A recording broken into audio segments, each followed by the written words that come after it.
அன்பான நண்பர்களே வணக்கம். நாம் கேட்டுக்கொண்டிருப்பது வீரயுகநாயகன் வேள்பாரி. வாசிப்பது ஸ்ரீலதா தயாளன்.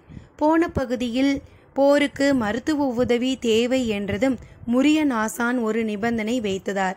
மேலும் என்ன நடந்தது தெரிந்து கொள்ள இனி கதைக்குள். முதலில் தயங்கிய முரியன் ஆசான் பிறகு ஒரு நிபந்தனையோடு வர ஒப்புக்கொண்டார். எனது சிவிகையை தூக்கி வர 2 மட்டுமே அனுப்ப வேண்டும். அவர்களும் என்னை கொண்டு வந்து சேர்க்கும் வரை உணவேதும் உண்ணக்கூடாது என்றார். தேக்கன் உள்ளிட்ட எல்லோரும் அதிர்ச்சிக்கு உள்ளானார்கள்.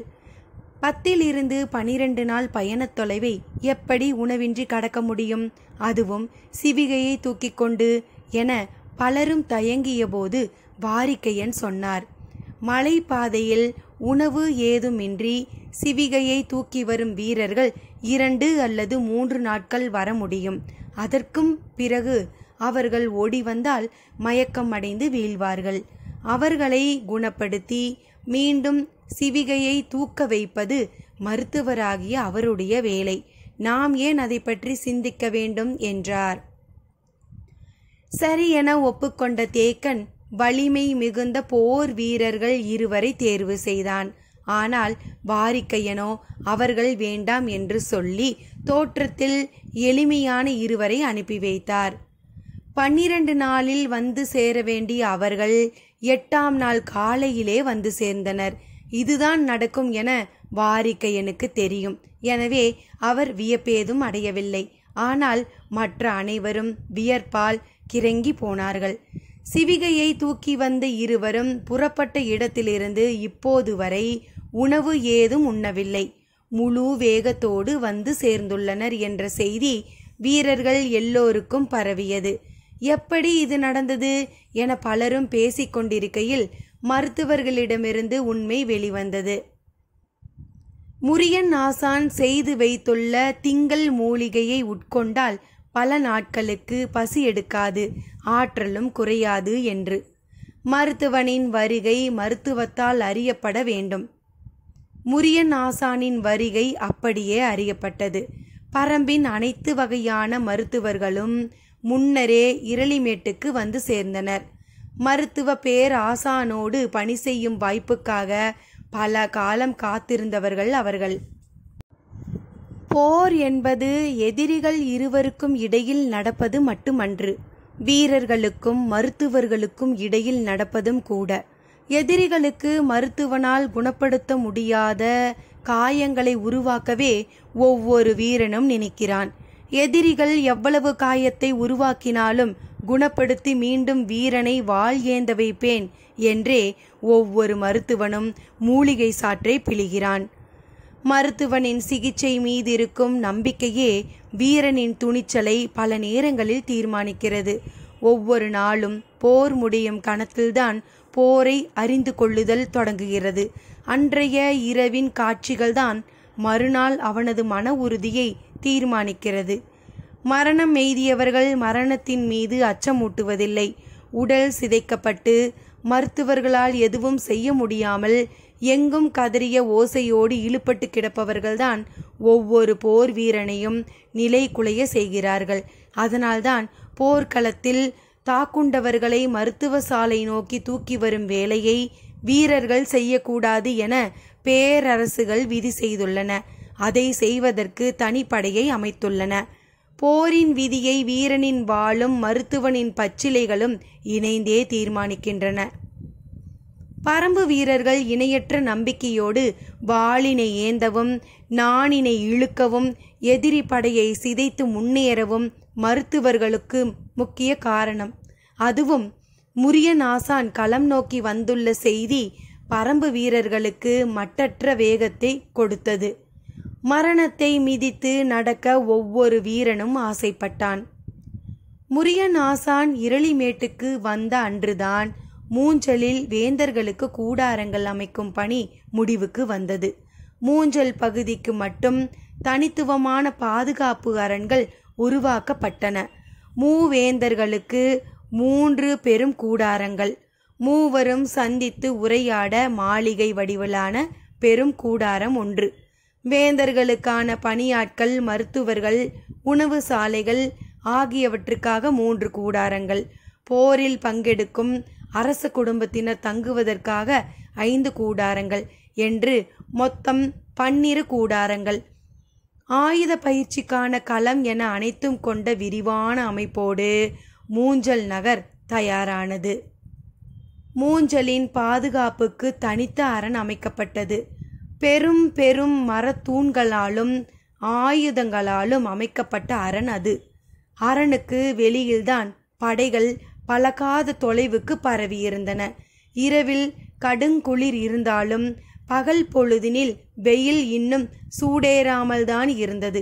மூஞ்சலின் அரண் காவலர்கள் 4 முனைகளிலும் அமைக்கப்பட்டிருந்த பாதுகாப்பு மேடையிலிருந்து பார்த்து கொண்டிருந்தனர். தென் திசையில் நின்றிருந்த படை வீரர்களிடமிருந்து உற்சாக பேரோசை மேலேறி வந்தது. கடல் போல் பரவி கிடந்த படை வீரர்களின் வாழ்த்தொளி முழங்க உதயஞ்சேரலின் தேர் தென் திசையிலிருந்து மூஞ்சல் நோக்கி வந்து கொண்டிருந்தது. தேருக்கு முன்னால் சேர நாட்டு தளபதி துடும்பன் குதிரையில் வந்து கொண்டிருந்தான். அவனுக்கு முன்னால் கவச வீரர்கள் அணிவகுத்து வந்தனர்.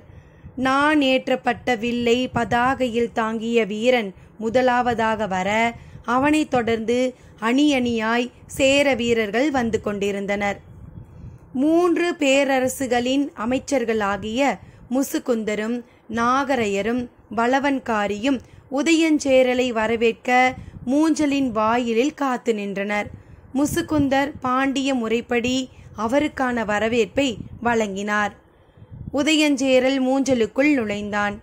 அரச குல முது யானை பவளவந்திகை மாலை சூட்டி வணங்கி தனது முதுகின் மேலிருந்த அம்பாரியில் ஏற்றிக்கொண்டது. மூஞ்சலின் வீதி எங்கும் நிறைந்துள்ள பாதுகாப்பு வீரர்களின் வாழ்த்தொலிகளை ஏற்றபடி தனக்கான பாசறை கூடாரத்திற்குள் நுழைந்தான் உதயஞ்சேரல். தான் நினைத்ததை விட உதயஞ்சேரல் இளமையோடு இருக்கிறார் என்று கருதிய முசுகுந்தருக்கு அவனுடைய தோளில் மேல் கருங்குரங்கு குட்டி ஒன்று உட்கார்ந்திருப்பது ஏன் என்பது புரியவில்லை. உதயஞ்சேரல் வந்த மறுநாள் சோழ பேரரசனுக்கான வாழ்த்தொலிகளால் படைக்கலக்கொட்டில் குலுங்கியது. புலிக்கொடி ஏந்திய பதாகையை யானையின் மீது தாங்கி பிடித்திருந்த வீரன் முன்வர அவனைத் தொடர்ந்து பேரரசரின் தேர் வந்து கொண்டிருந்தது. தேருக்குள் தந்தையும் மகனும் இருந்தனர். செங்கன சோழனுக்கு கால் முறிவு கொண்டதால் அவனால் நின்று போரிட முடியாது.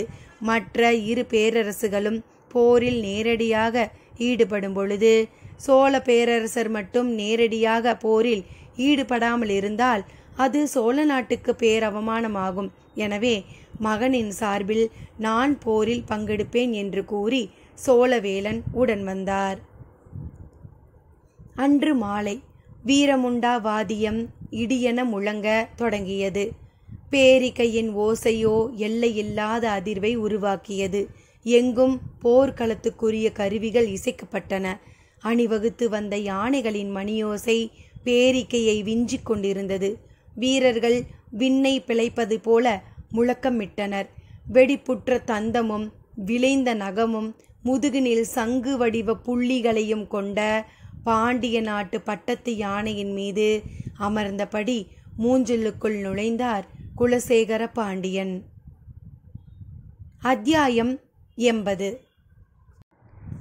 போர்க்கருவிகளின் தொகுப்பாக விளங்கும் படைக்கல பேரரங்கு 3 இடங்களில் உருவாக்கப்பட்டது.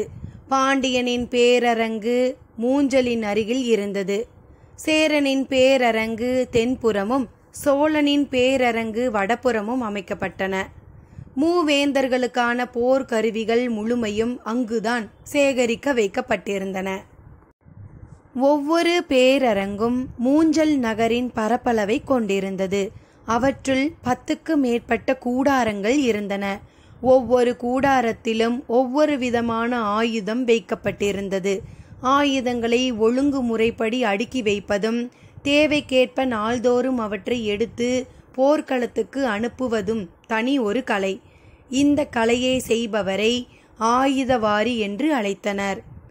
4 வகையான வில்களும் 13 வகையான அம்புகளும் போர்க்களத்தில் பயன்படுத்தப்பட்டன. ஒவ்வொரு விதமான அம்புக்கட்டும் தனித்தனியே அடுக்கி வைக்கப்பட வேண்டும். அப்போதுதான் அவற்றை எடுத்து தர வசதியாக இருக்கும். களம் புகும் வீரன் கையில் ஏந்தியிருக்கும் வில்லுக்கு தகுந்த அம்புகள் அவனது அம்புரா தூணிக்கு வந்து சேர வேண்டும். ஆயுதங்களை படைக்கல பேரரங்கிலிருந்து வீரர்களின் போர் பாசறைக்கு நள்ளிரவுக்குள் கொண்டு போய் சேர்க்க வேண்டும். பொழுது விடியும் போது அந்த பாசறையில் இருக்கும் வீரர்களுக்கு தேவையான ஆயுதங்கள் அவர்களின் கண்கள் முன் வரிசையாக பளிச்சிட வேண்டும். என்னை ஏந்திக்கொள் என்ற ஆயுதங்களின் அழைப்பை வீரர்கள் உணர வேண்டும். படை பிரிவுகளின் தன்மைக்கேற்ப குறிப்பிட்ட வகை வில்லை மட்டுமே பயன்படுத்துபவராக ஒருவரும் பிரிவினரும் இருப்பர். அந்த வகை வில்லுக்கு பொருத்தமான அம்புக்கட்டுகள் அங்கு வந்து சேர வேண்டும். அதில் ஏதாவது குழப்பம் நிகழ்ந்தால் அதிகாலையிலேயே சிக்கல் உருவாகிவிடும். எனவே ஆயுதங்களை பாசறைக்கு பிரித்து தரும் பொறுப்பை வகிக்கும் ஆயுதவாரி மிக முக்கியமானவராக கருதப்படுவார். போர்க்களத்தில் தளபதிக்கு சமமான அதிகாரம் கொண்டவராக போர்க்கள கொட்டிலில் ஆயுதவாரி விளங்குவார். 3 பேரரசுகளும் அனுபவமேறியவர்களைத்தான் ஆயுதவாரிகளாக நியமித்தன. பல நேரங்களில் படைகளின் தளபதியையே சமாளிக்க வேண்டிய பொறுப்பு ஆயுதவாரிக்கு உண்டு. குறிப்பிட்ட வகை ஆயுதம்தான் வேண்டும் என்று தளபதி கேட்பார். ஆனால் அந்த வகையான ஆயுதத்தின் இருப்பு மிக குறைவாக இருக்கும். எனவே மற்ற வகை ஆயுதத்தை கொடுத்து நிலைமையை சமாளிக்க வேண்டும். போர் நெருக்கடிகளுக்கு இடையில் அதிகம் மோதிக்கொள்பவராக தளபதியும் ஆயுதவாரியும் தான் இருப்பர். அதனால் ஆயுதவாரி பொறுப்புக்கு நியமிக்கப்படுபவர் வயதானவராக இருப்பது அவசியம். அதுவும் தளபதி மதிக்கும் மனிதராக இருக்குமாறு பார்த்து கொள்ள வேண்டும். ஏனென்றால் போர்க்களத்தினூடே அவர்களின் தேவைகளையும் இருப்புகளையும் பற்றி பேசிக்கொள்ள சில கணங்களே வாய்க்கும். அதற்குள் அனைத்தையும் புரிந்து கொள்பவராக பரிமாறிக்கொள்பவராக இருக்க வேண்டும். எந்தெந்த பாசறைக்கு எந்தெந்த வகையான ஆயுதங்களை எவ்வளவு அனுப்ப வேண்டும், கடைசி வரை இருப்பு குறையாமல் எப்படி சமாளிப்பது, உற்பத்தி களத்திலிருந்து தேவையான ஆயுதங்களை எப்படி விரைவுபடுத்தி வாங்குவது ஆகியவற்றில் மிகுந்த கவனத்தோடு செயல்படுபவராக ஆயுதவாரிகள் இருந்தனர். போர்க்கள கொட்டில்களில் ஆயுதங்கள் பெரு மரசாரங்களில் ஏற்றி அடுக்கப்பட்டு கொண்டிருந்த போது இரளிமேட்டின் முதல் 3 குகைகள் முழுக்க ஆயுதங்கள் நிரப்பப்பட்டு விட்டன. ஒவ்வொரு குகையும் 10 பனை நீளத்திற்கு உள்ளே செல்லக்கூடியதாக இருந்தது. பரம்பின் ஆயுத பொறுப்பாளரான சிறுபாலியை சேர்ந்த முதுவேலன் நியமிக்கப்பட்டார். குகைகளுக்குள் விளக்குகள் எந்நேரமும் எரிந்து கொண்டிருந்தன. ஆயுதங்களை எடுத்து தர ஏதுவாக மரசாரங்களை அடிக்கும் பணி 2 நாளில் முடிவுற்றது.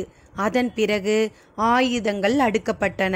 போர்க்களம் செல்ல முடியாத வயதானவர்கள் இந்த பணியில் ஈடுபடுத்தப்பட்டனர். மூங்கிலும் குமிழங்கொம்பும் மட்டுமே வில் செய்ய பயன்படுத்தப்பட்டன. உலோகத்தால் வில் செய்யும் பழக்கம் பரம்பில் இல்லை. வேந்தர்களின் தரப்பில் முன்கள வீரர்களும் தளபதிகளும் உலோக வில்லையே பயன்படுத்துவர். மற்ற வீரர்கள் பயன்படுத்தும் வில்கள் பனை மட்டையாலும் மூங்கிலாலும் ஆனவையாக இருந்தன. 5, 7, 9 முடிச்சுகள் கொண்ட வில்களையே வேந்தர்களின் படையினர் பயன்படுத்தினர். பெரும்பாலான முன்கள வீரர்களும் தளபதிகளும் சிறு விரல் பருமன் அளவு முறுக்கப்பட்ட பட்டு நூலால் ஆன நாணையே பயன்படுத்தினர். ஆனால் பரம்பு வீரர்கள் அத்தனை பேரும் குறுங்காது முயலின் குருதியில் ஊற வைக்கப்பட்ட நான் பூட்டிய வில்லையே பயன்படுத்தினர்.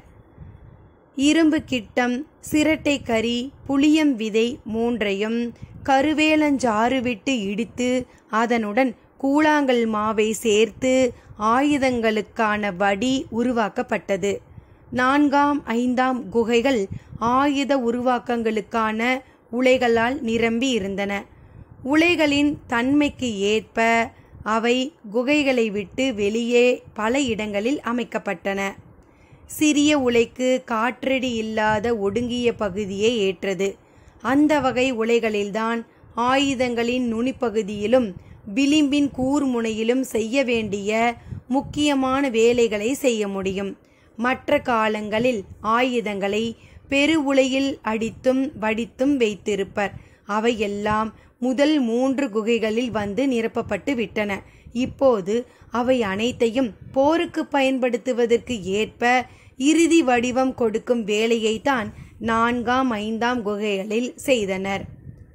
பரம்பு வீரர்கள் பயன்படுத்தும் வாள்கள் அனைத்தையும் கலவை தொட்டியில் 10 நாட்கள் ஊற வைக்க வேண்டும். அதன் பிறகுதான் போர்க்களத்துக்கு எடுத்து செல்ல பயன்படும். பொதுவாக பரம்பு வீரர்களுக்கு போர்க்களத்தில் வாளை பயன்படுத்தும் வாய்ப்பு அதிகம் வாய்த்ததில்லை. பரம்பின் வில்படையே எதிரிகளை முழுமுற்றாக தாக்கி அழித்துவிடும். எனவே வாளின் வேலை மிக குறைவே. ஆனால் இந்த போரில் வாள்வீச்சுக்கு மிகுந்த முக்கியத்துவம் உண்டு என்பதால் எண்ணற்ற கலவை தொட்டிகள் உருவாக்கப்பட்டன. கொடிக்கல்லி சாம்பல், புறா வெச்சம், எரிக்கிளைப்பால், எலிசக்கை ஆகியவற்றால் ஆன கலவையில் உலோகங்கள் நாள் கணக்கில் ஊற வைக்கப்பட்டன. அப்படி செய்தால் அவை ஒருபோதும் மொட்டையாகாது. வேறு எந்த உலோகத்துடனோ கரும் பாறையிலோ மோதினாலும் இந்த வாளுக்கு சிறு பாதிப்பு கூட ஏற்படாது. முனை எளிதில் மழுங்காது. வாய்ப்பு கிடைக்குமே ஆனால் எதிரியின் வாளை பிளந்து இறங்கும். பரம்பு வீரர்கள் பயன்படுத்தும் இந்த வகை வாளுக்கு நிகரான கூர் வலுவுள்ள வாள் வேறெதுவும் இல்லை. கலவை தொட்டியில் ஊற வைக்கப்பட்ட உள்ளங்கை அளவு அகலம் கொண்ட கூர்முனை ஆயுதத்தை கொண்டே மூவிலைவேல் தயாரிக்கப்பட்டது. பரம்பின் தனித்துவமான ஆயுதம் இது. வேறெங்கும் இந்த வகை ஆயுதம் செய்யப்பட்டது இல்லை. வேலின் முனையில் விரிந்திருக்கும் மூவிலையில் கல்லூசிகளையும் எக்கூசிகளையும் பன்றியின் முன்கொம்பால் செய்யப்பட்ட ஊசியையும் பொதிந்து வைத்திருப்பர். மூவிலை வேலை செய்ய அதிக காலம் தேவைப்படும். எனவே வீரர்களின் பயன்பாட்டுக்கு இது அரிதாகவே கொடுக்கப்படும். வலிமை கொண்ட வீரன் ஒருவன் குறி தவறாமல் எறிந்தால் எதிரியின் தேர் முறிந்து கீழே சரியும். போர் யானையை ஒரே எரியால் வீழ்த்த முடிகிற ஆயுதம் இது ஒன்றுதான். பேரரசுகளின் வலிமை எண்ணில்லாத மடங்கு ஆயுதங்களை இடைவிடாது போர்க்களத்துக்கு அனுப்புவதிலேயே இருந்தது. ஒரு யானையின் மேல் ஏற்றப்படும் ஆயுதங்களை கொண்டு 100 வீரர்களை கொண்ட படைப்பிரிவு நாள் முழுவதும் சண்டையிடலாம். அவ்வாறு ஆயுதங்களை ஏற்றி செல்ல மட்டும் 100 ஆணைகள் ஆயுதவாரியின் உத்தரவுக்கு காத்திருந்தன. உடல் முழுவதும் கவசங்களால் பூட்டப்பட்ட யானை ஆயுதங்களை சுமந்து போர்க்களத்துக்கு செல்லும் போது எதிரி படையால் அதை எதிர்த்து எதுவும் செய்ய முடியாது. வாளும் வேலும் அம்பும் தாக்கும் ஆயுதங்கள் என்றால் கவசமும் கேடயமும் தான் காக்கும் ஆயுதங்கள். பேரரசுகளின் படைகளில் தளபதிகளுக்கும் முதல் நிலை வீரர்களுக்கும் தகுந்த மெய்யூரை கவசங்களை உருவாக்கி வைத்திருந்தனர். வாள் வீச்சாளர்கள் அத்தனை பேருக்கும் 3 வகையான கேடயங்கள் வடிவமைக்கப்பட்டு இருந்தன. சேரனின் கேடயம் வாள் வீச்சாளன் சுழன்று தாக்க ஏதுவாக இருக்கும். சோழனின் கேடயம் அதே அளவு வலிமையுடன் ஆனால் எடை குறைவானதாக இருந்தது. அதனாலேயே அதனை பயன்படுத்த வீரர்கள் மிகவும் விரும்பினர். பாண்டியனின் கேடயமோ யானை ஏறி நின்ற போதும் நெளிந்து கொடுக்கவில்லை. பரம்புக்கு கடந்த காலங்களில் வாள்படை பெரிதாக தேவைப்படாததால் கேடயத்துக்கான தேவையும் பெரிய அளவில் இல்லை. இப்போதுதான் அதன் தேவை உணரப்படுகிறது. அதை உருவாக்குவதொன்றும் கடின வேலை அல்ல என்றான் முதுவேலன். ஆனாலும் முரியனாசான் வந்த பிறகு அவரிடம் கேட்காமல் செய்வது முறையன்று என்பதால் அவரிடம் ஆலோசனை கேட்டான். அவர் சொல்லிய குறிப்பின் அடிப்படையில் வேலைகள் உடனடியாக தொடங்கப்பட்டன. ஆனால் மெய்யுரை தயாரிக்க ஆசான் சொல்லும் சிவப்பு சித்திர மூலக்கொடியும் செங்கொடி வேலியும் எளிதில் கண்ணுக்கு படாதவை. எங்கோ ஒன்றுதான் முளைத்து கிடக்கும். பரம்பின் அத்தனை வீரர்களுக்கும் மெய்யுரை தயாரிக்க தேவையான அளவு இந்த கொடிகளை பறித்து வருதல் எளிதன்று. ஆனால் அதை தவிர வேறு வழியில்லை. முடியன் உத்தரவிட்டான். நாகக்கரடுக்கு வந்து சேர்ந்த வீரர்கள் மட்டும் இங்கு இருக்க வைக்கப்பட்டனர். பல்வேறு பகுதிகளிலிருந்து இரளிமேட்டுக்கு கொண்டு வந்து கொண்டிருந்த வீரர்கள் அனைவருக்கும் செய்தி அனுப்பப்பட்டது. அதே போல பரம்பு மலை முழுவதும் உள்ள மக்களுக்கு செய்தி கொடுக்கப்பட்டது. எல்லோரும் மூலிகையை தேடி காட்டுக்குள் இறங்கினர். கிடைக்கும் மூலிகைகளை காலம் தாழ்த்தாமல் இரளிமேட்டுக்கு அனுப்பி வைக்க வேண்டும் என்பது உத்தரவு. வந்து சேர்ந்த மூலிகைகளை கொண்டு மெய்யுரை தயாரிக்கும் வேலை நடந்து கொண்டிருந்தது. கல்லில் அரைத்து தயாரிக்கப்படும் இவற்றை நிழலில் உலர்த்திதான் ஈரம் போக்க வேண்டும். அதற்கு ஏற்ற இடமாக குகைத்தலங்கள் இருந்தன. வேலைகள் மும்முரமாக நடந்து கொண்டிருந்த போது பாரியும் கபிலரும் வேட்டுவன் பாறையிலிருந்து இரளிமேடு நோக்கி புறப்பட்டனர். இத்தனை நாள்களாக பாரி வேட்டுவன் பாறையிலேயே இருந்ததற்கு போர் தயாரிப்பு நோக்கி மனம் ஒன்றாததுதான் காரணம். ஆனாலும் முன்னெச்சரிக்கையாக நாம் சில தயாரிப்புகளை செய்தாக வேண்டும் என்று அனைவரும் சொன்னதால் அதை ஏற்றான்.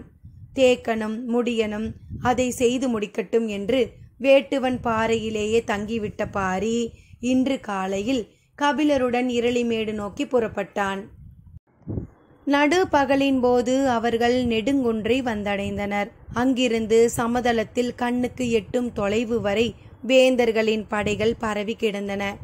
நெடுங்குன்றை கடந்ததும் நாகக்கரடு தொடங்குகிறது. கரடு முழுவதும் பரம்பு வீரர்கள் நிலை பெற்றிருந்தனர். நீலனும் உதிரனும் கரட்டின் இரு பக்க எல்லைகளில் நிலைத்து கொண்டிருந்தனர். குதிரைகள் நிற்காமல் விரைந்து கொண்டிருந்தன. எங்கும் வீரர்கள் உற்சாகமாக ஒலி எழுப்பியபடி இருந்தனர். மாலை வரை பயணம் நீடித்தது. கரடு முழுவதும் பரம்பின் வீரர்களும் சமவெளி முழுவதும் வேந்தர்களின் படையுமாக நிலமெங்கும் மனித தலைகள் நிரம்பி வழிந்தன. நாகக்கரட்டை விட்டு இறங்கி இரளிமேட்டை நோக்கி மேலேற குதிரையை திருப்பினான் பாரி. அந்த இடத்தில்தான் தேர்களை செய்வதற்கான வேலைகள் நடந்து கொண்டிருந்தன. எண்ணில் அடங்காத தேர்கள் செய்யப்பட்டு வரிசை வரிசையாக நிறுத்தப்பட்டிருந்தன. பாரியும் கபிலரும் அந்த இடம் வந்ததும் குதிரையை இழுத்து நிறுத்தினர். கபிலரின் கண்கள் வியர்ப்பு நீங்காமல் பார்த்து கொண்டிருந்தது. ஒற்றை கட்டையால் நடுமரம் அமைக்கப்பட்டு எளிய முறையில் தேரை வடிவமைக்கப்பட்டிருந்தன. வேட்டூர் பழையனும் காலம்பனும் அந்த இடம் நின்றிருந்தனர். தேரின் உறுதியை கலைஞர்கள் பாரிக்கு விளக்கினர்.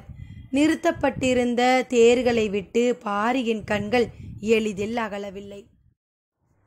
பார்த்தபடி இரளிமேட்டை நோக்கி குதிரையை செலுத்தினர்.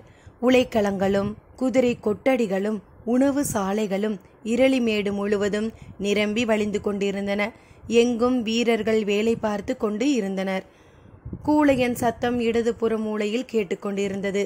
மூன்றாம் குகையிலிருந்து வெளிவந்தார் வாரிக்கையன். கீழிருந்து பாரியும் கபிலரும் குகை நோக்கி வந்து கொண்டிருப்பது தெரிந்தது.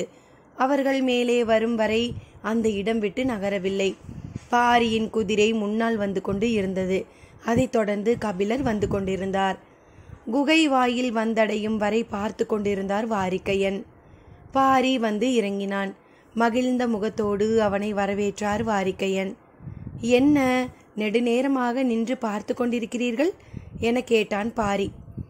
உன் பின்னால் வந்து கொண்டிருந்தது கபிலனா கூளையனா என சற்றே ஐயமாக இருந்தது. ஏன், பார்வை தெளிவில்லையா? போர் வீரனைப் போல் மலையேற்றத்தில் கூட குதிரையை இயல்பாக இயக்கும் தெளிவை புலவன் பெற்றுவிட்டான் அல்லவா, அதனால் என்றார். கபிலர் ஒரு கணம் பூரித்து நின்றார். பாரி சொன்னான், உங்களையும் போருக்கு ஆயத்தப்படுத்துகிறார், எச்சரிக்கையாக இருங்கள். மூவரின் சிரிப்பும் குகை முழுவதும் எதிரொலித்தது. மூவேந்தர்களின் வருகைக்கு பிறகு மூஞ்சல் நகர் களை கட்டத் தொடங்கியது. பேரரசர்கள் ஒருவருக்கொருவர் ஆரத் தழுவி அன்பை பரிமாறிக்கொண்டனர். இரத்தினக்கல் பதித்த ஆரங்களை பாண்டியனுக்கும் சோழனுக்கும் சூட்டி மகிழ்ந்தான் உதயஞ்சேரல். செங்கன சோழனும் தனது சிறந்த பரிசை மற்ற இருவருக்கும் வழங்கினான். குலசேகர பாண்டியனோ இருவரையும் முத்துக்களால் குளிக்க வைத்தான். மூவரும் ஹிபாலஸுக்கு அளவற்ற நன்றியை தெரிவித்துக் கொண்டனர். இசையும் கூத்தும் இரவெல்லாம் நீண்டன. நாட்கள் நகர அடுத்தடுத்த கட்டத்துக்கான ஏற்பாடுகள் தீவிரமாகின. படைகளின் பிரிவுகள் எண்ணற்ற சேனைகளாக வகுக்கப்பட்டன. ஒவ்வொரு சேனைக்கும் சேனை முதலி இருந்தார். 12 சேனைகளை கொண்ட பெரும் பிரிவுக்கு சேனை வரையன் இருந்தார். விற்படை, வாள்படை, குதிரைப்படை, தேர்ப்படை, யானைப்படை என 5 வகை படைகள் ஆயத்த நிலையில் இருந்தன. 5 வகை படைகளுக்கும் 5 தளபதிகளை தேர்வு செய்ய வேண்டி இருந்தது. விற்படைக்கு துடும்பனும், வாள்படைக்கு சாகலைவனும், குதிரைப்படைக்கு உருமன் கொடியும், தேர்ப்படைக்கு நகரி வீரனும், யானைப்படைக்கு உச்சங்காரியும் தளபதிகளாக இருக்க முடிவு செய்யப்பட்டது. 5 தளபதிகளையும் கட்டுப்படுத்தும் தலைமை தளபதியாக மகா சாமந்தன் என்று அழைக்கப்படும் பெரும் பொறுப்புக்கு கருங்கைவாணன் தேர்வு செய்யப்பட்டான். சேரனின் சார்பில் உதயஞ்சேரலும், சோழனின் சார்பில் சோழவேலனும், பாண்டியனின் சார்பில் பொதிய வெட்பனும் களத்தில் ஆயுதம் ஏந்துவர். மூவேந்தர்களும் ஒற்றைப்படை அணியில் நின்று ஆயுதம் ஏந்த போகும் இந்த பெரும் போரின் தொடக்க சடங்குக்கு நாள் குறிக்க கணியர்களிடம் ஆலோசனை கேட்க வேந்தர்கள் முடிவு செய்தனர். 3 நாட்டு கணியர்களும் 3 விதமான குறிப்புகளை சொல்ல வாய்ப்புண்டு. இந்த போரில் அடைய போகும் வெற்றி பொதுவானது, ஆனால் இழப்பின் தன்மை பொதுவானதாக இருக்க வாய்ப்பில்லை. மூவருக்கும் வேறுபட்ட தன்மையில்தான் அது அமையும். தங்களுக்கு எந்தவித இழப்பும் நேரக்கூடாது என்றே மூவரும் நினைப்பர். அதற்கு தகுந்த தன்மையில்தான் நாள் குறிக்க எண்ணுவர். எனவே இதுதான் மூவருக்குள்ளும் ஆழமான விளைவை உருவாக்கும் செயல். இதை மிகவும் கவனமாக கையாள வேண்டும் என நினைத்தார் முசுகுந்தர். அன்று இரவு குலசேகர பாண்டியனிடம் இது பற்றி தனியே உரையாடினார். காலையில் அந்துவன் கையில் வரைபடம் ஏந்திய பட்டு துணியோடு என்னை வந்து சந்தித்தான். பவளவந்திகையின் காலடி குறிப்பை கொண்டே வேந்தர்களின் பாடி வீடு வடிவமைக்கப்பட்டு உள்ளது. இந்த குறிப்பின் அடிப்படையிலேயே நாள் குறிப்பதுதான் பொருத்தமானது என்றான். ஆனால் மற்ற 2 பேரரசுகளும் கணியர்களும் இதை ஏற்பார்கள் என்று சொல்ல முடியாது. அவர்களின் நாள் கணக்குகள் வேறு மாதிரி இருக்க வாய்ப்புண்டு என்றார். தளபதிகளை தேர்வு செய்வதைப் போல மற்றவர்கள் எளிதில் ஏற்றுக்கொள்ளும் செயல் அல்ல இது. உணர்வுடனும் நம்பிக்கையுடனும் கலந்தது. எனவே கவனமாக சிந்தித்து முடிவெடுக்க வேண்டும் என்று சொன்னவர் நீண்ட நேரம் கழித்து, இந்த பிரச்சனையை தீர்க்க நீங்கள் சொல்லும் வழி என்ன என கேட்டார். ஒரே வழிதான் உண்டு. தமிழ் நிலத்தின் அத்தனை கணியர்களும் பேராசானாக ஏற்றுக்கொண்டது திசைவேலரைத்தான். அவரை வரவழைத்து நாள் குறிப்போம். மற்ற 2 பேரரசுகளும் இதை ஏற்பர் என்றார். குலசேகர பாண்டியன் திசைவேலரை நன்கு அறிவார். அவரது கருத்தை யாருக்காகவும் விட்டு கொடுக்காத அறிவு செருக்கின் அடையாளம். அவரை கையாள்வது ஆபத்து நிறைந்தது. ஆனால் மூவரும் ஏற்றுக்கொள்ளும் ஒரு பொது மனிதர் தேவை. அதற்கு திசைவேலர் பொருத்தமானவர்தான் என நினைத்து அவரை அழைக்க சம்மதம் தெரிவித்தார். மற்ற 2 பேரரசுகளும் இந்த ஆலோசனை சொல்லப்பட்டது. அனைவரும் மகிழ்வோடு ஏற்றனர். திசைவேலரின் தலைமானவன் அந்துவனையே அனுப்ப முடிவானது. அவரின் இருப்பிடமான பொதிகை மலையில் இருந்தால் வந்து சேர பல நாள் ஆகும். ஆனால் அவரோ வைகையின் ஓரத்தில் இருக்கும் குன்றில்தான் இருந்தார். 4 புரவி பூட்டிய பெருந்தேரில் அவரின் இருப்பிடம் நோக்கி விரைந்தான் அந்துவன். இரவு பகல் நிற்காமல் பயணித்து அவரின் இருப்பிடம் அடைந்தான். ஆற்றின் வடகரையில் அவரது குடில் இருந்ததால் வைகையின் வெள்ளத்தை கடக்க வேண்டிய தேவை ஏலவில்லை. ஆற்றங்கரையிலிருந்து நாணல்கள் விலக்கி குடில் நோக்கி வந்தார் திசைவேலர். தனது ஆசானை பணிந்து வணங்கி மூவேந்தர்களின் அழைப்பை தெரிவித்தான் அந்துவன். பெருவெள்ளம் ஓடும் ஆற்றம் கரையில் இருக்கிறேன். ஆனால் அள்ளிப்பருக குருதி கொண்டு வந்திருக்கிறாய் நீ. அந்துவன் மறுமொழியின்றி அமைதியாக நின்றான். நான் போர்க்களம் புகேன் என மூவேந்தர்களுக்கும் தெரியும். அப்படி இருந்தும் என்னை ஏன் அழைத்தார்கள் என வினவினார். அந்துவனிடம் இதற்கு பதில் இல்லை. திசைவேலர் குடிலுக்குள் போனார்.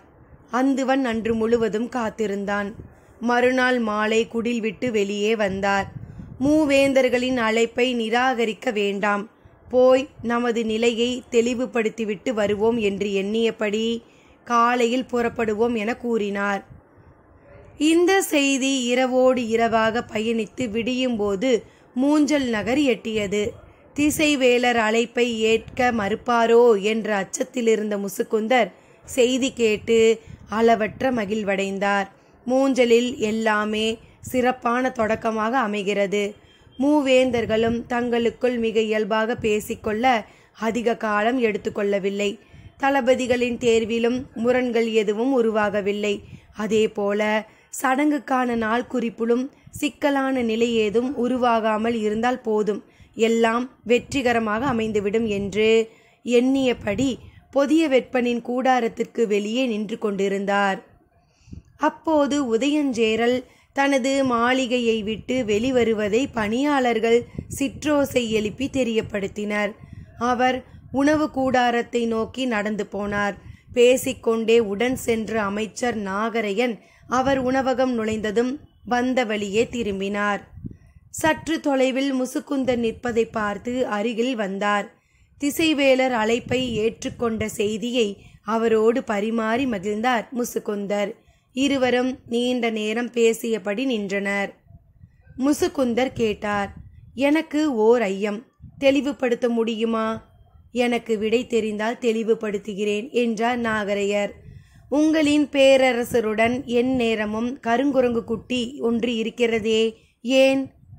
நாகரையர் இந்த கேள்வியை எதிர்பார்க்கவில்லை. சற்றே சிந்தித்தபடி இருந்தார். பேரரசருக்கு பிடித்த உயிரினம் அது என்பதால்தான் என்று சொல்லி வார்த்தையை முடிக்காமல் நீட்டினார்.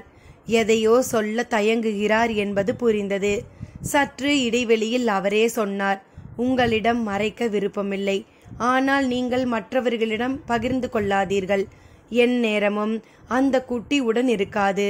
உணவு கூடாரத்திற்கு செல்லும் போது மட்டும்தான் உடன் இருக்கும். உணவில் நஞ்சு இருப்பின் வாசனையை நுகர்ந்த கணத்திலேயே அது சத்தமிட்டு குதிக்கும், மலம் கழிக்கும். அதனால்தான் அவர் அதை வைத்துள்ளார். எங்கள் மருத்துவர்கள் கூறியுள்ள பாதுகாப்பு ஏற்பாடு அது என்றார். மூவேந்தர்களுக்குள்ளும் பொது நம்பிக்கையை உருவாக்குவது எவ்வளவு கடினமான செயல் என்பதனை கருங்குரங்கின் மூலமும் உணர்ந்தார் முசுக்குந்தர். திசைவேலரின் இருப்பிடத்திலிருந்து 4 புரவிகள் பூட்டிய பெருந்தேர் பயணத்தை தொடங்கியது. திசைவேலர் மனக்குழப்பத்தினூடே பயணப்பட்டு கொண்டிருந்தார். மறுநாள் போர் பாசறைக்குள் தேர் நுழைந்தது. திரை சீலையின் வழியே வெளியே பார்த்து கொண்டு வந்தவர் போர் நிலம் வந்தவுடன் வெளிப்பார்வையை தவிர்த்தார். தேர் மூஞ்சலில் வந்து நின்றது. முசுக்குந்தர் வணங்கி வரவேற்றார். பயண களைப்பு நீங்க கூடாரத்தில் தங்கி சற்று ஓய்வெடுக்க சொன்னார். மாலையானதும் அவர் முன் உணவு பரிமாறப்பட்டது. 2 வாழை கனிகளை மட்டும் எடுத்துக்கொண்டார். பேரரசர்கள் கூடும் நடுக்கூடாரத்திற்கு அவரை அழைத்துச் செல்ல முசுக்குந்தர் காத்திருந்தார். சிறிது நேரம் கழித்து புறப்பட்டார். அவரை அழைத்து கொண்டு முன் நடந்தார் முசுக்குந்தர். நடுக்கூடாரத்தில் மூவேந்தர்களுடன் சோழவேலனும் பொதிய வெப்பனும் இருந்தனர். அரசு குடும்பம் அல்லாத ஒரே நபராக முசுக்குந்தர் இருந்தார். திசைவேலர் உள்ளே நுழைந்ததும் அனைவரும் அவருக்கு மரியாதை செய்தனர். அதை ஏற்றபடி தனக்கான இருக்கையில் அமர்ந்தார் திசைவேலர். உதயஞ்சேரலும் செங்கன சோழனும் திசைவேலரை பார்த்து பல்லாண்டுகள் ஆகின்றன. நீண்ட இடைவெளிக்கு பிறகு பார்க்கும் இருவரும் அவரின் முதுமையைக் கண்டு மனம் குவித்து வணங்கினர். குலசேகர பாண்டியன்தான் பேச்சை தொடங்கினார். இந்த மண் காணாத பெரும் போரை நடத்த மூவேந்தரும் இணைந்துள்ளோம். போர் சடங்குக்கு நாள் குறித்து தரவே பேராசானை அழைத்தோம் என்றார். பழி நிலத்துக்கு குறி சொல்லும் இழிசெயல் செய்யேன் என வார்த்தை வெடித்து மேலே கிளப்ப எத்தனித்தது. பேரரசர்கள் மூவரும் இருக்கும் அவையில் கடுஞ்சொற்கள் வேண்டாம் என எண்ணினார் திசைவேலர். அமைதி நீடித்தது. அவர் சொல்ல போகும் வார்த்தையை எதிர்பார்த்து காத்திருந்தது அவை.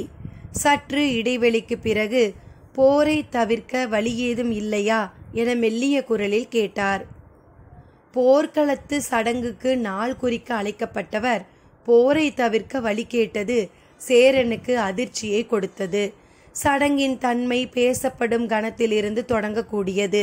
அது சார்ந்த எல்லா நிகழ்வுகளும் சடங்கின் பகுதியே. அது சார்ந்த செயலும் சொல்லும் சடங்கினால் ஏற்படும் விளைவை தீர்மானிப்பவையே. நாள் குறிக்க நிகழ்த்தப்படும் சடங்கை பற்றிய பேச்சே சட்டென தடுமாறியது. நல்ல அறிகுறியாக உதயஞ்சேரலுக்கு படவில்லை. குலசேகர பாண்டியனோ திசைவேலரிடமிருந்து இந்த கேள்வியை எதிர்பார்க்கவில்லை. என்ன சொல்வதென்ற திகைப்பு எல்லோரிடமும் இருந்தது. பேராசானுடனான உரையாடலில் மிகுந்த கவனம் தேவை என அனைவரும் அறிவர். எனவே அமைதியே நீடித்தது. வலது காலை மடக்க முடியாமல் சிரமப்பட்டீர்களே, இப்போது ஆசனத்தில் சம்மணமிட்டு உட்கார்ந்திருக்கிறீர்களே, எப்படி என்று சூழலை இலகுவாக்க பேச்சின் போக்கை மாற்ற முயன்றார் முசுகுந்தர். ஆனால் அந்த பேச்சு பரம்பினைத்தான் நினைவூட்டியது. புலிமுன் ஆடு போல இருந்தது அவையின் அமைதி. வளமிக்க மண்ணை பால்படுத்துதல் அறமன்று என்றார் திசைவேலர். வளத்தை தானும் பயன்படுத்தாமல் மற்றவர்களையும் பயன்படுத்த விடாமல் தடுப்பது இயற்கைக்கு செய்யும் நியதியன்று என்றார் முசுகுந்தர். பயன்பாட்டு உரிமைதான் சிக்கல் என்றால் பேசி தீர்க்கலாமே. பேசி பார்க்காமலேயே போர்க்களம் புகுவது என்ன அறம்? மீண்டும் அமைதி நிலவியது. இந்த இடம் சேரனோ சோழனோ மறுமொழி பேச முடியாது. வயதில் மூத்த குலசேகர பாண்டியன்தான் பேசியாக வேண்டும். எனவே மற்றவர்கள் அவரையே பார்த்தனர். குலசேகர பாண்டியன் சற்றே குழப்பமடைந்தான். நாமே தேவையில்லாமல் சிக்கலை ஏற்படுத்தி கொண்டோமோ என தோன்றியது. மற்ற இரு பேரரசர்களும் ஏற்கும் பொது மனிதர் ஒருவர் வேண்டும் என யோசித்தோம். ஆனால் மூவரும் பேசி இணங்க வைக்க முடியாத மனிதரை அழைத்து வந்து விட்டோமா என தோன்றியது. சற்று இடைவெளியில், சரி, நீங்களே இதற்கு வழி ஒன்று சொல்லுங்கள் என்றார் குலசேகர பாண்டியன். திசைவேலர் இதை எதிர்பார்க்கவில்லை. ஆனாலும் அதை இறுக பற்றி கொண்டார். சற்றே கண்மூடி சிந்தித்தார். என்ன சொல்ல போகிறார் என அவை காத்திருந்தது. 3 பேரரசர்களின் போற்றுதலுக்குரிய பெரும் புலவர் கபிலர் தானே, பாரியின் உற்ற தோழர். அவர் மூலம் பேசி பார்க்கலாமே. மூவரின் கண்களும் ஒருவரை ஒருவர் பார்த்து திரும்பின. மறுமொழி ஏழவில்லை. திசைவேலரின் கூற்றை மறுப்பதற்கான காரணம் ஏதுமில்லை. அமைதி நீடித்தது. சம்மணமிட்ட காலை நீட்டி தொங்கவிட்டார் திசைவேலர். இந்த இடத்தை அறிவு கூர்மையுடன் கையாள வேண்டும். இல்லையென்றால் போரின் தொடக்கமே சிக்கல் நிரம்பியதாகிவிடும் என நினைத்த குலசேகர பாண்டியன், சரி, பேச்சுவார்த்தைக்காக கபிலருக்கு அழைப்பு அனுப்புங்கள் என்றார். அத்தியாயம் 81.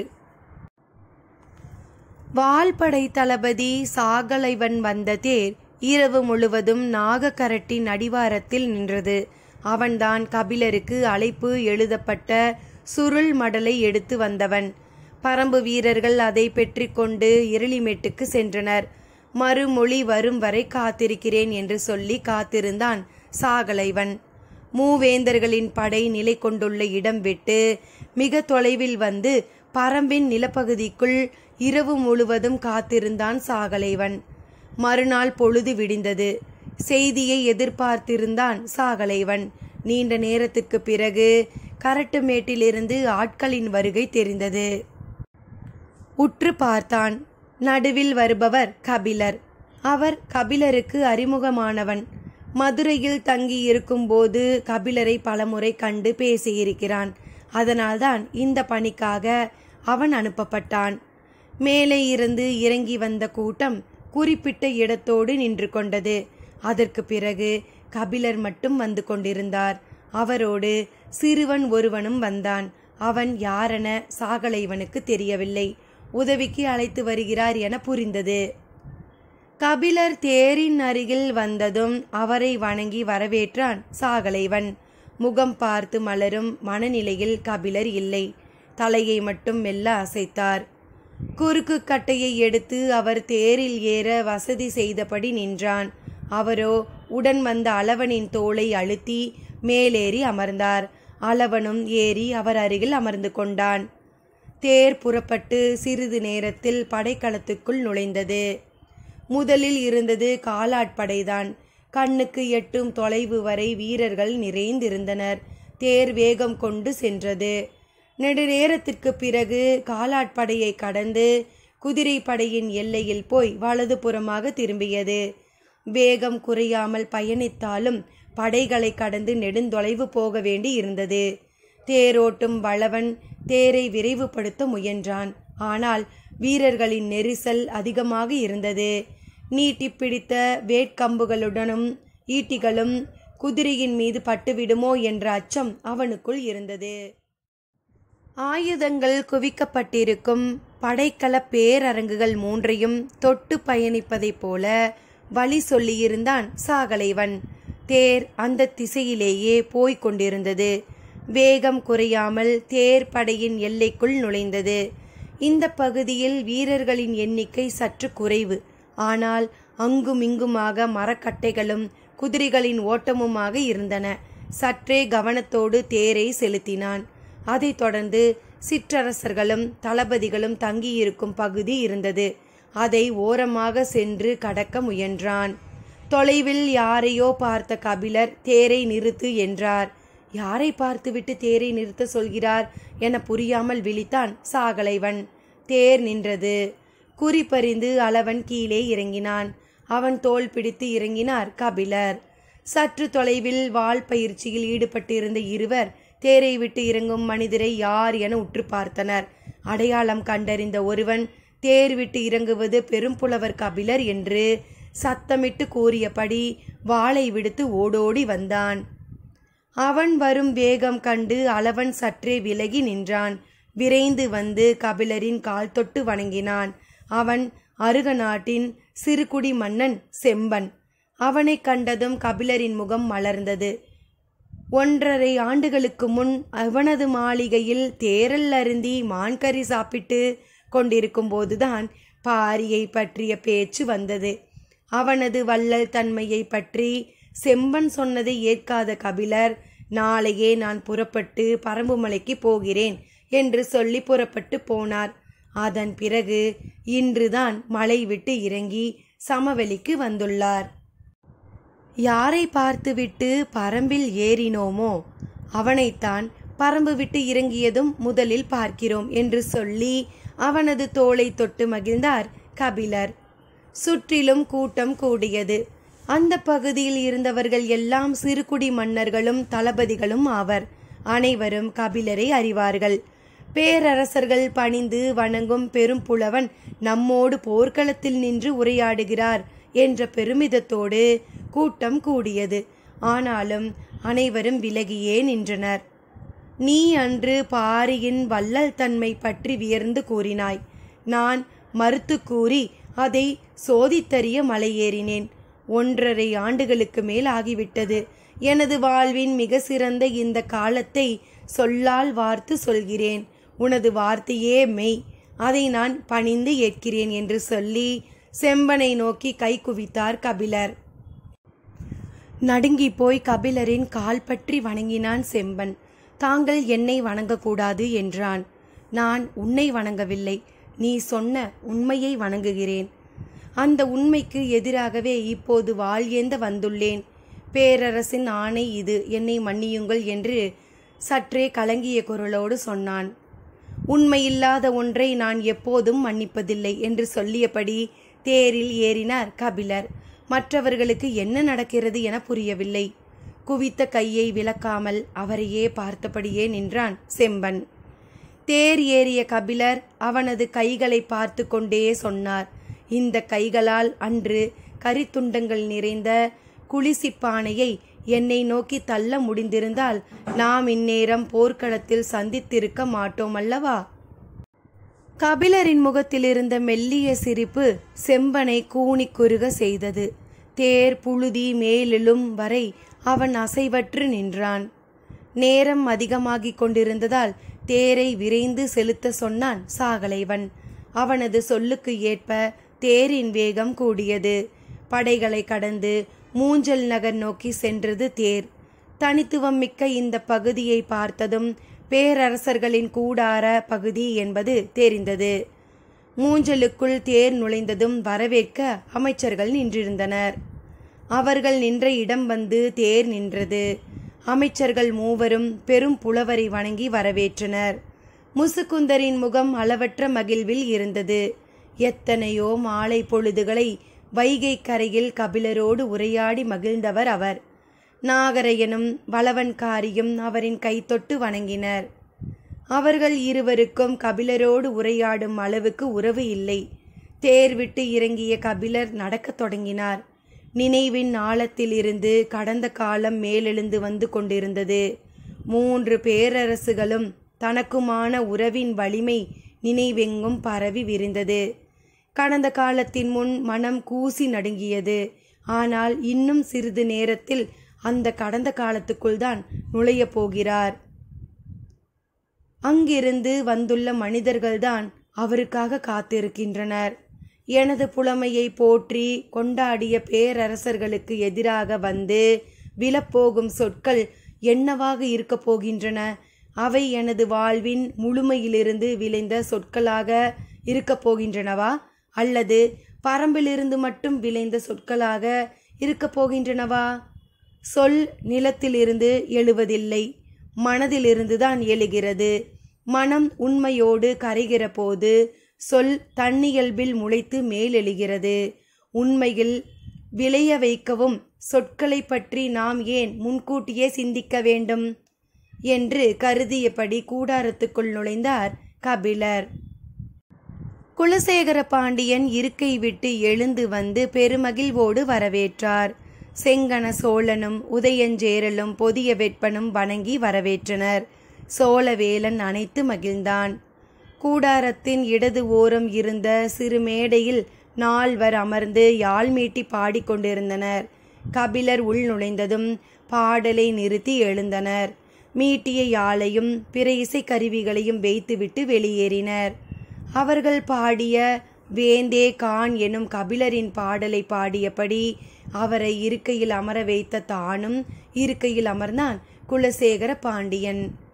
நீங்கள் இந்த பாடலை எழுதிய அன்று நமக்குள் நிகழ்ந்த உரையாடல் நினைவிருக்கிறதா என்று பேச்சை இயல்பாக தொடங்கினான் குலசேகர பாண்டியன். நன்றாக நினைவிருக்கிறது என்றார் கபிலர். மனிதர்களை கையாள்வதில் குலசேகர பாண்டியனுக்கு இருக்கும் அனுபவம் இணையற்றது என்று எப்போதும் கருதும் முசுகுந்தர் இப்போதும் அதையே நினைத்து கொண்டார். எதிரிக்கு தோழனாக கருதப்பட்ட பெரும் புலவரை இவ்வளவு இயல்பாக உரையாடலுக்குள்ளே இழுத்து கொண்ட அவரின் ஆற்றல் வியர்ப்பையே தந்தது. வேந்தனின் செங்கோன்மையை இதைவிட சிறப்பாய் இன்னொரு புலவன் சொல்லிவிட முடியாது என்று நான் சொன்னபோது அன்று நீங்கள் மறுத்தீர்கள் அல்லவா என்றார் குலசேகர பாண்டியன். ஆம் என்றார் கபிலர். இன்று வரை இதற்கு இணையான பாடலை வேறு யாரும் எழுதிவிடவில்லை. யாரும் எழுதிவிடாததாலேயே இது சிறந்த பாடலாகி விடுமா என கேட்டார் கபிலர். இன்றைக்கும் இதுதான் சிறந்த பாடல். இல்லை, பிழையான பாடல் அதிர்ந்தான் குலசேகர பாண்டியன். பெரும் புலவர் கபிலர் பிழையான பாடல் எழுதினாரா என கேட்டான். நான் பாடல் எழுதினேன். காலம் அதை பிழையென ஆக்கியுள்ளது. எதை பிழையென சொல்கிறீர்கள்? செங்கோன்மைக்கு நான் சொன்ன உவமை பிழையென கருதுகிறேன். அவையில் அமைதி நீடித்தது. மற்றவர்களுக்கு அந்த பாடல் எது என தெரியாததால் பேச்சில் பங்கெடுக்கவில்லை. முசுகுந்தருக்கு அந்த பாடல் நன்கு தெரியும். இந்த பேச்சு எதை நோக்கி போகிறது என்பதனை உணரத் தொடங்கினார். கபிலர் தொடர்ந்தார். அரசன் நியதியை நிலைநாட்ட தண்டத்தை பயன்படுத்துவது பயிருள் இருக்கும் கலையை அகற்றுவது போன்றது என குறிப்பிட்டுள்ளேன் அல்லவா, அதைத்தான் சொல்கிறேன் என்றார். அது முற்றிலும் சரியான கருத்துதானே, அதில் என்ன பிழை உள்ளது? அரசு அறத்தை நிலைநாட்ட தண்டத்தினை கொண்டு கலையை பறிக்கலாம். ஆனால் பயிரை பறிப்பது எந்த வகை அறம்? அரச நியதியின் பெயரால் நிகழ்த்தப்படும் செயல்கள் அனைத்தும் செங்கோன்மைக்கு பெருமை சேர்ப்பதாகா? கபிலர் சொல்ல வருவது என்னவென்று எல்லோருக்கும் புரிந்தது. பேச்சு எழுதப்பட்ட பாடலை பற்றியது அன்று, தூது அனுப்பப்பட்டதன் நோக்கத்தை பற்றியது. உரையாடல் தொடங்கும் போதே கபிலர் அவையை இந்த இடம் கொண்டு வந்து நிறுத்துவார் என யாரும் எதிர்பார்க்கவில்லை. இந்த தன்மையில் இந்த பேச்சு தொடங்கக்கூடாது, தொடரவும் கூடாது என கருதிய முசுக்குந்தர் முதலில் பயண களைப்பார சுவை நீர் அருந்துங்கள், பிறகு உரையாடலாம் என்று கையசைத்தபடி சொன்னார். அவர் சொன்னதும் பணியாளர்கள் நீர்வார் குவளையை உள்ளே கொண்டு வந்தனர். ஒவ்வொருவருக்கும் அழகிய பீங்கான் குவளையில் முன்னீர் வழங்கினர். முசுக்குந்தர் கபிலரை பார்த்து, இது குறும்பை நீரும் கரும்பின் சாரும் தெங்கின் இளநீரும் கலந்த முன்னீர் சாறு. நீங்கள் அருந்தி நீண்ட காலம் ஆகியிருக்கும் அல்லவா என சற்றே எல்லலோடு கேட்டார். குவளை நீரை வாங்கியபடி கபிலர் சொன்னார், குறும்பையும் தெங்கும் பரம்பில் நிறைய உண்டு. கரும்பை மட்டும் சமவெளி மக்களிடம் மான் தசையும் மதுவும் கொடுத்து வாங்குவர் என சொன்னவர், இன்னும் நீங்கள் கரும்பை பிழிந்து சாரெடுத்துதான் குடிக்கிறீர்களா என கேட்டார். அவையோர் அதிர்ச்சியடைந்தனர். கரும்பை பிழிந்துதானே சாரெடுக்க முடியும், வேறெப்படி எடுப்பது என கேட்டார் சோழவேலன். கரும்பின் 3வது கண் மட்டும் சிறு துளை உள்ளதாக இருக்கும். விளைந்த கரும்பை செம்மண்ணால் குலைத்த துணி கொண்டு அடி முதல் நுனி வரை இருக்க கட்ட வேண்டும். 3வது கணு மட்டும் வெளியில் தெரிவதை போல இருக்க வேண்டும். அதில் குவளையை கட்டி வைத்து விட்டால் பனையில் கல் இறங்குவது போல் கரும்பின் சாறு இறங்கும். 10 கரும்புகளுக்கு 1 மிடறு சாறு கிடைக்கும். அதற்கு இணையான சுவை நீர் உலகில் வேறில்லை என்றார். கேட்டுக்கொண்டிருந்தவர்களின் நாக்கில் 3ஆம் கணுவின் நீர் இறங்கத் தொடங்கியது. கபிலர் தொடர்ந்தார், அதை மட்டுமே குடிக்க வேண்டும் என்று குவளை நிறைய நாள் தவறாமல் எனக்கு தருவான் பாரி என்றார். எங்கே தொடங்கினாலும் முடிக்க வேண்டிய இடத்தில் வந்து முடிக்கிறார் கபிலர். குவளையில் முன்னீர் யாரும் அருந்தவில்லை. பேச்சின் சூழல் பொருத்தமாய் அமைவது போல் இல்லை. அனைவரின் எண்ணமும் அதுவாகத்தான் இருந்தது. குவளையை கையில் ஏந்திய கபிலர் அப்போதுதான் கவனம் கொண்டார். உடன் வந்த அளவன் அருகில் இல்லை. என்னுடன் வந்த சிறுவன் எங்கே என கேட்டார். மற்றவர்களும் அதுவரை கவனிக்கவில்லை. கூடாரத்திற்கு வெளியே பணியாளர்கள் அங்கும் இங்குமாக தேடினர். மூஞ்சலின் ஒரு மூலையிலிருந்து நடந்து வந்து கொண்டிருந்தான் அளவன். பணியாளர்கள் அவனை அழைத்து கொண்டு வந்தனர். கூடாரத்திற்குள் நுழைந்து கபிலரின் அருகே அமர்ந்தான். அவனுக்கும் குவளையில் முன்னீர் தரப்பட்டது. அதுவரை உதயஞ்சேரலின் அருகே இருந்த கருங்குரங்கு குட்டி திடீரென பல்லை இழுத்து கிர் கிர் என்று ஓசை எழுப்பத் தொடங்கியது. என்ன ஓசை எழுப்புகிறது என மற்றவர்கள் பார்க்கும் போதே அந்த இடத்தில் மலம் கழித்தது. என்ன செய்கிறது என பார்த்தறியும் முன்னரே அது நிலை குலைந்து கத்தவும் குதிக்கவும் தொடங்கியது. சேரனின் பணியாளர்கள் உடனே வந்து அதை பிடிக்க முயன்றனர்.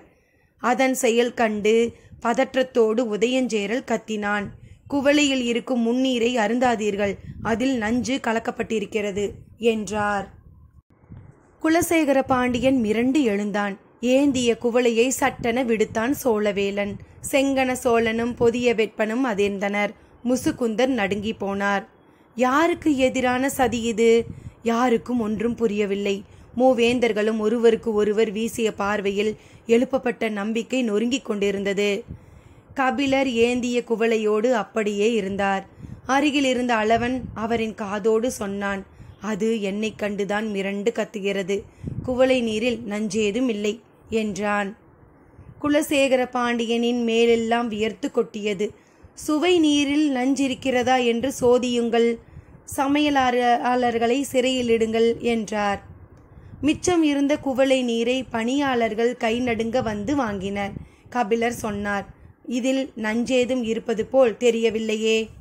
வேண்டாம் புலவரே என்று சொன்ன குலசேகர பாண்டியன் அவையை பார்த்து சொன்னான், முன்னீரில் நஞ்சு கலக்கப்பட்டுள்ளதா என்று சோதித்தறிந்த பிறகு பேச்சை தொடரலாம்.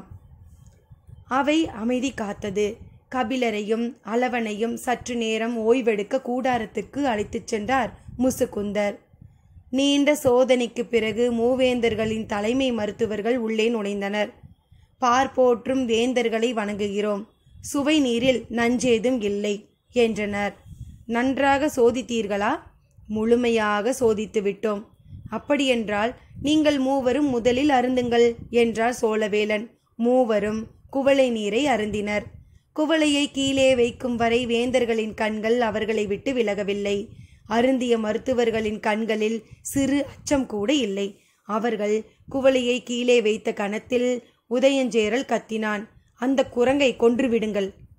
சற்று இடைவெளிக்கு பிறகு ஓய்வறையில் இருந்த கபிலரை அழைத்து வர சொன்னார்கள்.